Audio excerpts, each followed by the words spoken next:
Hey mamas, we all know that it's normal for a baby to cry, but maybe you're sitting here watching this video with a crying baby in your arms thinking, but I didn't expect them to cry this much.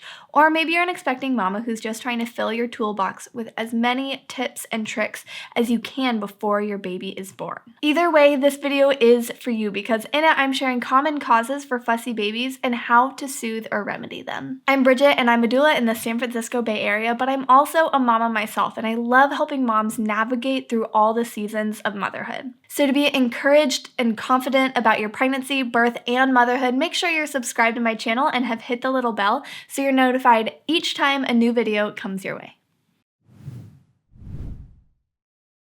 Being a parent is hard work, and having an unhappy baby can make things even harder. By the end of this video, you're going to have 5 ways to help calm your little one and several things that could be causing your baby to cry and remedies to fix them. The first thing that I want to mention in this video is that crying is your baby's way of communicating with you. When they're a newborn, sometimes it's hard to decipher their cries, but the more that you engage with your baby and learn about them, the more you're going to understand them because babies have different cries for different needs. So when your baby is crying, the first thing that you're going to want to try to figure out is why they're crying. And it's usually because baby's either hungry, tired, has a dirty diaper, is either too hot or too cold, or just needs some of your loving. And once you assess what's going on with baby, you're able to respond to their needs. If they're hungry, you feed them. If they've got a dirty diaper, you change them, and so on. But sometimes after you've met your baby's needs, they're still crying and they're just working themselves up, and it can be stressful if you don't know how to help them. So this is when you put into practice the 5 S's to help soothe the baby. So these 5 S's were developed by Dr. Harvey Karp and basically help imitate the safe, cozy, intimate environment that babies experience in the womb. So the first S is swaddle.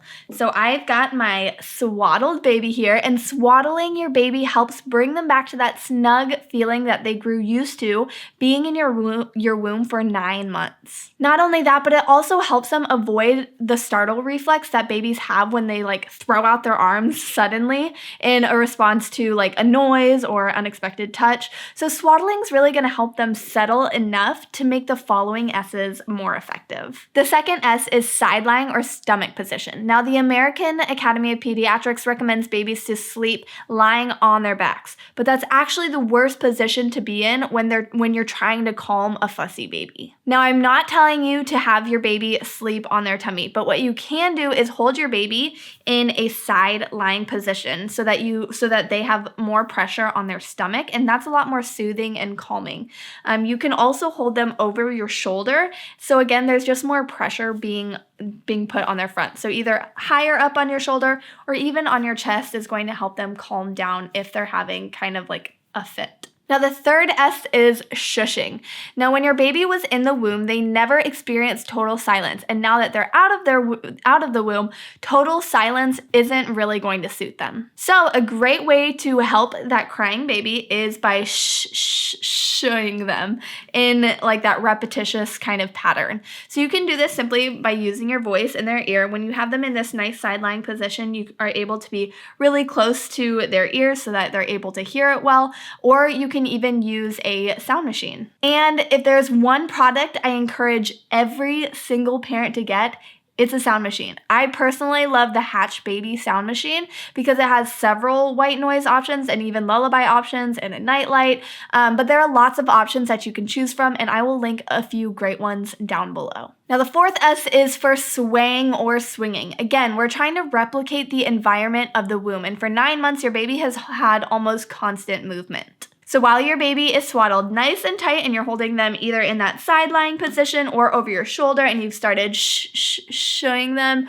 or maybe you've turned on the sound machine, now you can start swaying them gently but semi-quickly. And then to make that even more effective, I recommend throwing in a little bounce in there along the way. So while you're doing this swaying motion or this, you kind of do this bouncy swaying movement, and that almost always does the trick for a fussy baby. Now, if your baby is calm enough and doesn't need to be held, you can also put them in a swing, which usually helps them stay calm and asleep. But usually, in order to calm them down initially, you're going to have to hold them because babies are going to respond better to being held. The last S is sucking, and babies love to suck because it triggers a hormonal response that actually calms them. So you can let them suck on a pacifier or even your finger, or if you're holding them like this, where their tummy is on your tummy, you can even nurse them if mama's doing this.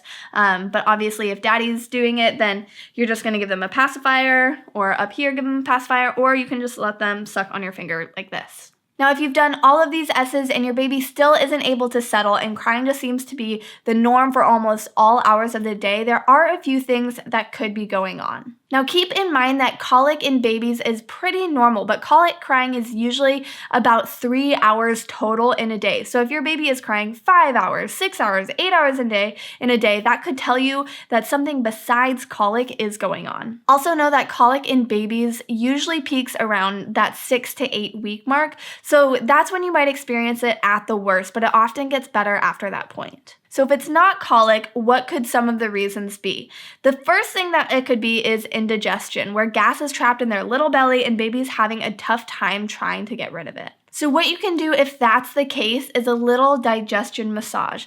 Now, ideally, you'll do this when baby is already in a more calm state, just because if they're crying and all worked up, their belly is going to be really tense and this massage will be less effective. So after you've done the 5 S's and the crying has subsided for a little bit, you can do what's called the I love you massage. So you'll be doing this when your baby is laying down and nice and good. Okay. So you're going to be doing this when your baby is laying down, but so you can see her better, I'm going to just lift her up. And the first step in the massage that you're going to do is on the left side of her belly. And you're going to do an I for the I, and then you're going to do an upside down L like this for love. And then you're going to do an upside down U for I love you. And you're going to keep doing that for about 3 minutes or so. So let's do it again. You'll do I love you. And what that's doing is helping get any trapped gas bubbles like through her intestines so that it can escape. So another thing that you can do is tuck their knees to their belly. So kind of like this, just like that. So it's kind of like their knees to their chest, and then bring them back down and flex them a little bit, and then push them back up to their chest like that. And you do that just like 5-10 times, and that's just going to help again push that gas bubble down so that they're able to release it. So another tummy related issue that can result in a lot of crying for babies is reflux.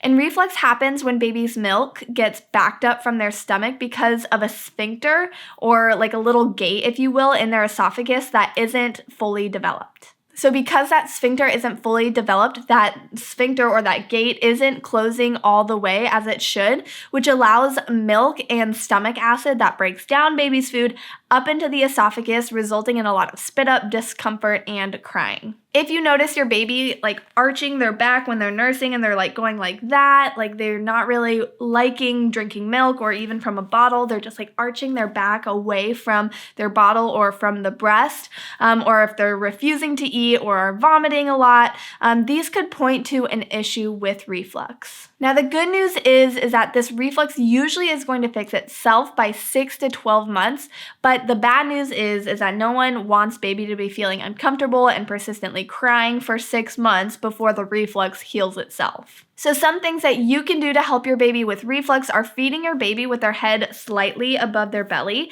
to help keep the milk going and staying down as much as possible. So, if you're bottle feeding, obviously you can have them propped up on a pillow under your arm so that their head's higher than their belly, or if you're nursing, nurse them kind of at an angle so that their head, again, is higher than their belly so that milk is going and staying down. Also, burping your baby either between sides if you're breastfeeding or halfway through a bottle feed will really help.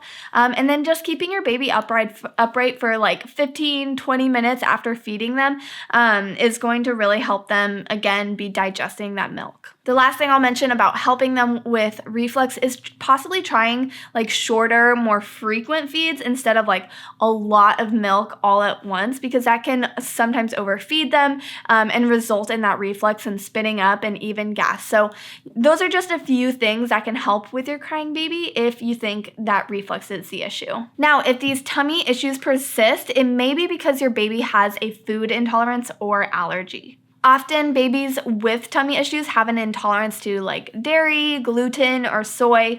So if you're nursing, you may need to cut those things out of your diet so baby isn't getting it through your breast milk. Or if you're formula feeding, you're gonna need to look for a hypoallergenic one, or get goat's milk, which is actually one of the best replacements for breast milk. So mama, if you're trying to figure out what's making baby so upset all the time and you suspect a food allergy, it's worth bringing it up to your pediatrician or even possibly just trying an elimination diet to see if that helps your baby. So another reason for persistent crying that isn't actually commonly assessed is a condition called infant torticollis. And that's when baby favors one side of their neck over the other. So remember that your baby has been in your belly for 9 months, and as they grew, they ran out of space. So typically what this is going to result in is a baby that's been in a position with their neck bent a certain way for a long period of time. And then when they're born, they tend to favor that side, or that side is stronger than the other. Also, babies go through a lot as they're born. They have to twist and turn, they have to flex their neck,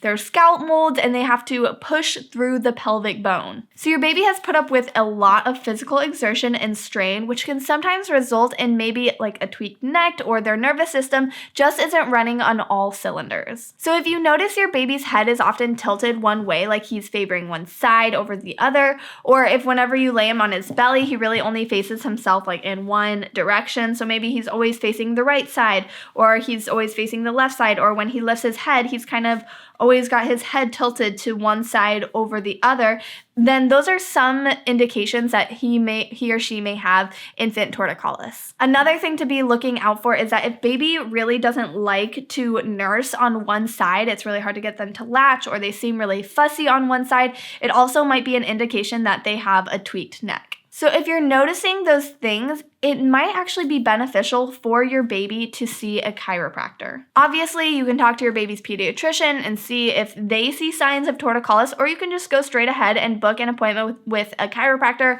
or a masseuse who specializes or has at least a lot of experience in infant care. So I will say that a lot of pediatricians are pretty cautious about pointing parents in the direction of a chiropractor, because if a chiropractor isn't careful or experienced with infant care, they can further hurt the baby instead of helping them. But with any kind of care for your baby, you want to get the best and the safest, and I've talked with parents who have struggled with unhappy, crying babies who went and saw a chiropractor and returned home with a different baby. So always do your research, ask other parents for referrals, and make sure whoever you see has had plenty of experience with babies. You can also go see someone who is experienced in infant massage, and you can really learn a lot from them and then do a lot of the movements on your own.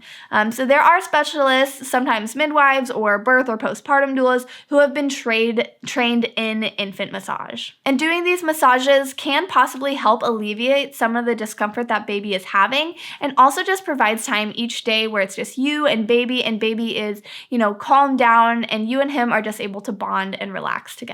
Well, mama, I hope this video has given you some tools to use to help you and your baby find a rhythm and groove without so many tears. If you've been a part of this YouTube channel community for a while, you know that we're all about empowerment and encouragement through learning about this thing called motherhood. So if you have any tips for soothing or caring for a newborn, comment them down below, and if you've got questions, ask away so I or another mama can offer some encouragement or kind words of wisdom. So thanks for being with me in this video, mama, and I will see you in the next one.